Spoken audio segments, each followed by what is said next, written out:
What if I told you that the fat around your belly isn't just stored energy? It can actually behave like an active organ, releasing chemicals that can interfere with your hormones, increase inflammation, worsen insulin resistance, and raise your risk of serious diseases. And here's the scary part. You can look relatively healthy and still have dangerous visceral fat hiding deep inside your abdomen. Welcome to Med Unlocked. Today, we're breaking down exactly why belly fat is so dangerous, what it's doing inside your body, and what you can do about it. 1. Not all body fat is the same. First, let's clear up an important misconception. Fat isn't automatically bad. Your body needs some fat for energy storage, hormone production, insulation, and protection of your organs. The problem is where that fat is stored. There are two major types of abdominal fat. The first is subcutaneous fat. That's the soft fat sitting directly underneath your skin, the fat you can pinch. The second is visceral fat. This is the dangerous type. Visceral fat is stored deep inside your abdomen, surrounding organs such as your liver, intestines, and pancreas. And unlike the fat you can easily see and pinch, visceral fat is metabolically active. It can release substances that affect the entire body. 2. Belly fat can promote chronic inflammation. Visceral fat isn't simply sitting there doing nothing. It can release inflammatory substances called cytokines and other signaling molecules. When this happens persistently, your body can remain in a state of low-grade chronic inflammation. And chronic inflammation can affect blood vessels, the liver, muscles, and other tissues. Think of it like this. Your body has an emergency alarm. Normally, the alarm turns on when there's a problem and then switches off. But excessive visceral fat can contribute to an alarm that stays partially switched on for months or even years. That persistent inflammation is one reason excess visceral fat is associated with conditions such as cardiovascular disease, type 2 diabetes, and metabolic dysfunction. 3. Belly fat can make insulin work less effectively. Now let's talk about one of the most important effects: insulin resistance. Insulin is a hormone that helps move glucose from your bloodstream into your cells, where it can be used for energy. But when your body becomes resistant to insulin, your cells don't respond as effectively. Your pancreas may compensate by producing more insulin. Eventually, blood glucose can begin to rise. This creates a dangerous cycle. More visceral fat, more metabolic dysfunction, greater insulin resistance, higher blood sugar, more metabolic stress. And over time, this can contribute to prediabetes and type 2 diabetes. That's why belly fat and blood sugar problems often go hand in hand. 4. It can affect your liver. Here's something many people don't realize. Excess visceral fat is strongly connected with fat accumulation in the liver. When too much fat reaches or is stored in the liver can become overwhelmed. This can contribute to a condition commonly known as metabolic dysfunction-associated steatotic liver disease, or MASLD. In some people, the disease can progress to liver inflammation, scarring, and eventually more serious liver damage, and you don't necessarily feel anything early on. That's why having no symptoms doesn't automatically mean your liver is healthy. 5. Belly fat can affect your heart and blood vessels. This is where belly fat becomes particularly dangerous.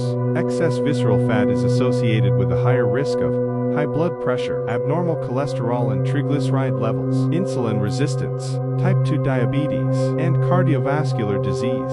These problems can combine into what doctors call metabolic syndrome. Imagine several risk factors quietly building at the same time. Your blood pressure increases, your blood sugar rises, your triglycerides increase, your HDL, the so-called good cholesterol, may decrease, and your waistline expands. Each problem matters on its own, but together, they can significantly increase cardiovascular risk. 6. Belly fat can disrupt hormones. Visceral fat can also influence hormone signaling. Fat tissue isn't just a storage container. It produces and modifies signaling molecules that can affect appetite, metabolism, inflammation, and reproductive function. Excess body fat can therefore contribute to hormonal disturbances in both men and women. And this is another reason why obesity isn't simply a matter of appearance. It's a metabolic condition. 7. You can't always judge danger by looking in the mirror. This is extremely important. Someone can have a large amount of visceral fat without having an enormous belly, and someone with a larger looking abdomen may not necessarily have the same amount of visceral fat. That's why body appearance alone isn't a perfect measure of metabolic health. Doctors may consider measurements such as waist circumference, body mass index, blood pressure, blood glucose or BA1C, triglycerides and cholesterol, and, when clinically appropriate, other tests. The bigger picture matters. 8. Why does belly fat accumulate? Several factors can contribute. Eating more calories than your body needs over time can lead to fat storage. But it's not simply about eating too much. Physical inactivity can contribute. Poor sleep can affect appetite and metabolic regulation. Chronic stress can influence eating behavior and hormones. Alcohol consumption can add substantial calories. And genetics, age, medications, and other biological factors can also influence where your body stores fat. So if you're struggling with belly fat, don't automatically assume it's because you lack willpower. Human metabolism is much more complicated than that. 9. What about sugary foods? Here's where we need to be precise. Sugar doesn't magically travel directly to your belly and become belly fat, but regularly consuming large amounts of sugary drinks and highly processed, calorie-dense foods can make it easier to consume more calories than your body needs.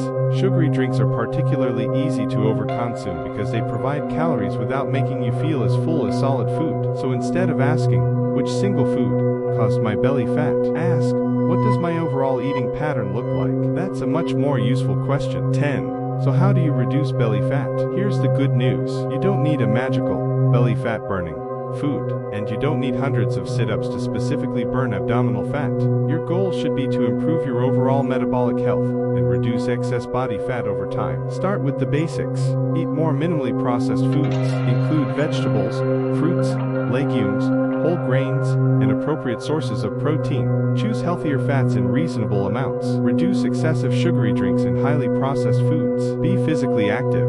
Combine aerobic activity with resistance training when possible. Get adequate, consistent sleep, and find sustainable ways to manage stress. Most importantly, don't chase rapid weight loss.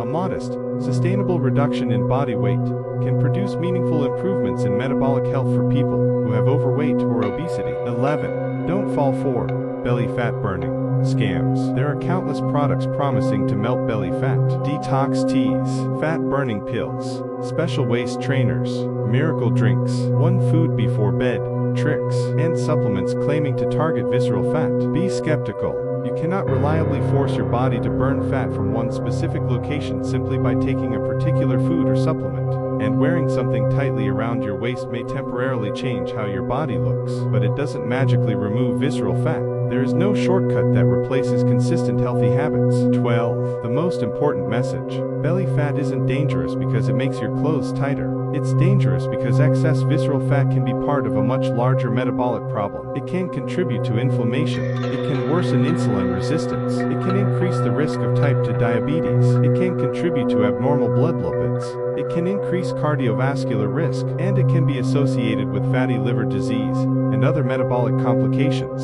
So don't focus only on how your stomach looks.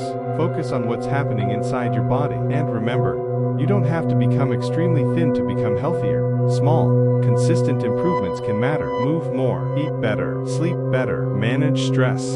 And if you're concerned about your waist size, blood pressure, blood sugar, or cholesterol, talk with a qualified healthcare professional, because your belly isn't just telling you how you look. Sometimes it's giving you clues about your metabolic health. If you learned something from this video, subscribe to Med Unlocked for more evidence-based health and medical information, and share this video with someone who thinks belly fat is only a cosmetic problem. Your body may be telling a much bigger story.